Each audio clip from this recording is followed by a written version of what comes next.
Bonjour à tous et merci de nous rejoindre sur Futur TV pour cette nouvelle édition de la rédaction. Voici les titres de ce journal. C'est désormais officiel, le ministère de l'Éducation va octroyer des attestations aux élèves qui ont passé le bac et le brevet, alors que le comité de coordination syndicale poursuit le boycott de la correction des examens. Nous n'abandonnerons jamais nos fils, une déclaration signée Tamam Salam aux familles des soldats et membres des FSI, toujours détenus par l'État islamique après les combats de Herzl. Hassan Nasrallah appelle les Libanais à s'unir face à la menace djihadiste qui représente selon lui un danger existentiel pour le pays et la région. Pour le chef du Hezbollah, le Liban ne doit compter que sur lui-même. Et à suivre également dans ce journal, le Conseil de sécurité de l'ONU adopte à l'unanimité une résolution, objectif empêcher le recrutement et financement des djihadistes en Syrie et en Irak. Il s'agit de la mesure la plus concrète et la plus étendue prise à ce jour.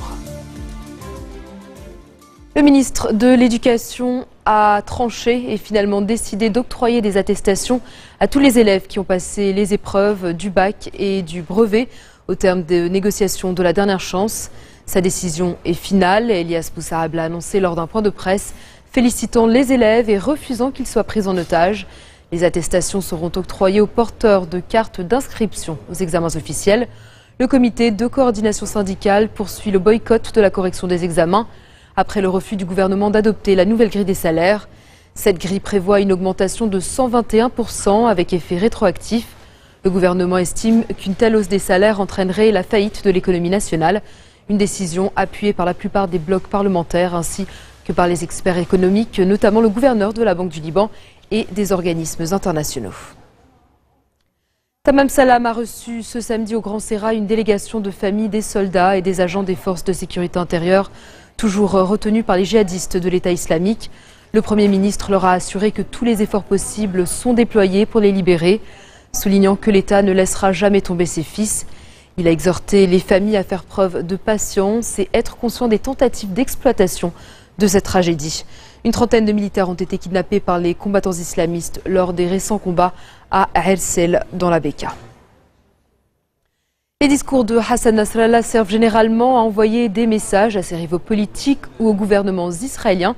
Mais hier soir, dans un changement de ton, le chef du Hezbollah a exhorté les Libanais à mettre de côté leurs divergences confessionnelles et politiques pour se préparer à contrer le danger que représentent les djihadistes de l'organisation de l'État islamique.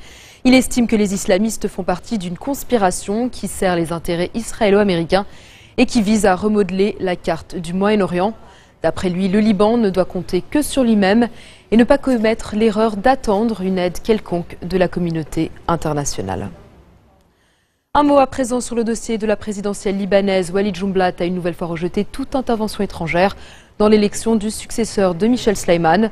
Le chef du parti socialiste progressiste a rappelé qu'Henri Hello reste le candidat de son parti. Il l'a qualifié de candidat de consensus, connu pour son ouverture à toutes les communautés. La présidence est vacante depuis le 25 mai dernier, date de la fin du mandat de Sleiman. Le chef du Parlement, Nabih Berri, a convoqué les députés à une première séance plénière le 23 avril. Celle-ci n'a pas débouché sur l'élection d'un nouveau président car aucun des candidats n'a obtenu le nombre de voix nécessaires. Les 9 tours suivants ont tous tourné court, faute de quorum. La famille du gérant du compte Twitter de la brigade des sunnites libres de Baalba, qui est proche du Hezbollah, c'est ce qu'a affirmé le père même de Hossein el-Hussein, arrêté par les services de renseignement libanais. Il a assuré que son fils n'avait rien à voir avec les accusations portées contre lui. Les autorités libanaises ont remplacé la photo de profil du groupuscule en y mettant celle du drapeau libanais. Dans un tweet posté par les forces de l'ordre, les autorités affirment que le détenu a reconnu les faits qui lui sont imputés et admis qu'il était seul à administrer ce compte. L'ambassade des États-Unis à Beyrouth demande aux ressortissants américains d'éviter de se rendre au Liban pour des raisons de sécurité. Un appel qui intervient 2 mois à peine après le précédent. La mission diplomatique a indiqué dans un communiqué que les citoyens américains qui vivent et travaillent au Liban doivent comprendre qu'ils acceptent les risques en restant dans le pays et doivent en tenir compte. Le communiqué rappelle le dernier attentat en date à l'hôtel du Roi dans le secteur de Raouché. Un terroriste saoudien s'était alors fait exploser lors d'une perquisition des agents de la Sûreté Générale. C'est la mesure la plus concrète prise à ce jour par le Conseil de sécurité de l'ONU face à l'avancée de l'État islamique en Irak. 6 noms d'extrémistes originaires d'Arabie Saoudite et du Koweït ont été ajoutés à une liste d'individus soumis à des sanctions internationales, des gels d'avoirs et une interdiction de voyager.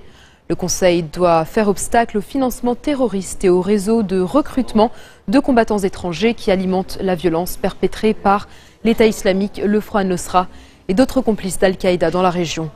Sur le terrain, les djihadistes auraient massacré environ 80 membres de la minorité yazidi dans un village du nord de l'Irak. Les femmes, elles, auraient été enlevées. La situation des populations déplacées est de plus en plus critique. Des centaines de yazidis sont arrivés jusqu'à la frontière turque où ils sont bloqués. Partis de chez eux dans l'urgence face à l'avancée des djihadistes, beaucoup n'ont même pas pu emporter leur papier d'identité. Ils sont nombreux à vouloir gagner l'Europe. Parallèlement, les ministres des Affaires étrangères de l'Union européenne se sont mis d'accord sur la possibilité de livrer des armes aux forces kurdes qui combattent l'État islamique dans le nord de l'Irak. Plusieurs pays, dont la France et le Royaume-Uni, ont déjà annoncé leur intention de le faire. Réunis en urgence à Bruxelles, les diplomates européens ont par ailleurs parlé de la crise ukrainienne. Dans leurs conclusions, ils pressent Moscou de stopper immédiatement toute forme d'hostilité à la frontière avec leurs voisins. Plusieurs capitales de l'Union ont également vivement réagi à l'annonce d'une incursion de véhicules militaires russes en Ukraine, parlant de violations majeures du droit international.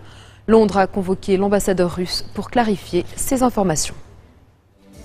Dans un instant, coup de projecteur sur les commémorations du 70e anniversaire du débarquement de Provence. À tout de suite.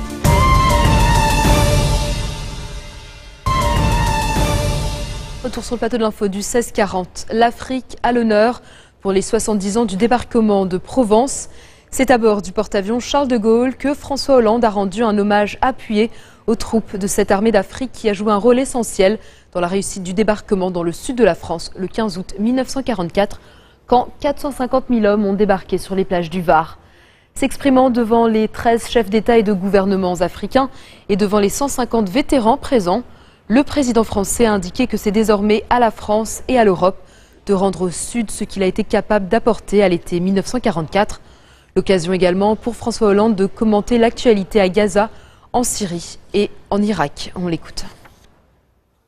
À la jeunesse d'Afrique, je veux lui dire que nous n'avons pas oublié le sacrifice des anciens et que la France sait ce qu'elle leur doit, même si elle a mis du temps, la France, trop de temps, pour en tirer les conséquences, toutes les conséquences, en termes d'émancipation et de reconnaissance. C'est du Sud, oui, c'est du Sud que l'Europe doit son salut, et elle ne doit jamais l'oublier. À Gaza, il ne suffit pas que les armes se taisent, c'est déjà beaucoup. Il faut aussi que chaque peuple puisse vivre dans la sécurité et la dignité dans un État qui soit le sien.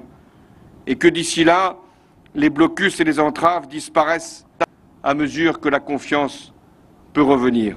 Au Moyen-Orient, ce sont les valeurs les plus fondamentales qui sont bafouées par un groupe sanguinaire, qui se réclame faussement de l'islam pour piller, voler, violer, détruire, persécuter, anéantir.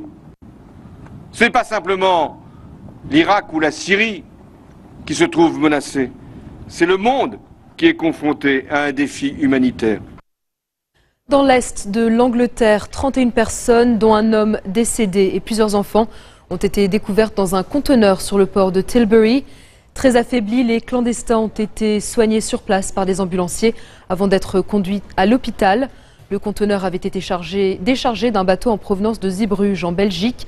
Situé à l'embouchure de la Tamise, le port de Tilbury, où transitent essentiellement des marchandises, n'est pas une destination habituelle pour les immigrés clandestins, à la différence de Douvres. C'est devant 800 000 fidèles à Séoul que le pape François a béatifié 124 martyrs catholiques au 3e jour de sa visite en Corée du Sud. Il s'agit d'hommes et de femmes exécutés à partir de la fin du XVIIIe siècle. Selon l'Église catholique, près de 10 000 Coréens ont été tués depuis l'introduction du catholicisme dans le pays en 1784. Les catholiques sont au nombre de 5 millions en Corée du Sud et avec 100 000 nouveaux membres chaque année, ils représentent désormais 11% de la population. Au Pakistan, les partisans de deux courants d'opposition continuent de réclamer la démission du gouvernement.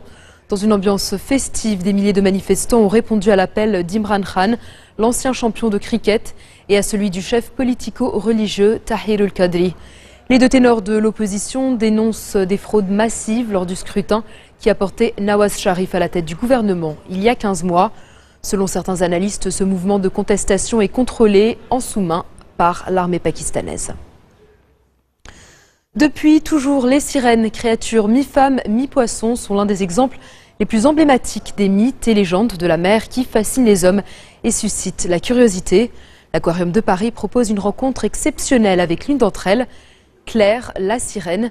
Cette étudiante de 25 ans poursuit actuellement un doctorat en sciences de l'information et de la communication. Elle s'est plus particulièrement spécialisée en mythologie et a soutenu un mémoire sur le mythe de la sirène. Au cours de ce spectacle, Claire présente aussi les différents pensionnaires du bassin tropical, comme les raies, les mérous et les carangues. Objectif, sensibiliser le public. Déjà, j'adore l'élément aquatique. J'ai vécu toute ma jeunesse au bord de la mer, j'adore la plongée. Donc pour ce spectacle, je me suis mise également à l'apnée. Et enfin, j'adore tout ce qui a trait au fantastique et au merveilleux, donc toutes les créatures un peu qui sortent de l'imaginaire. On se retrouve avec un axe pédago-ludique, c'est donc apprendre en s'amusant.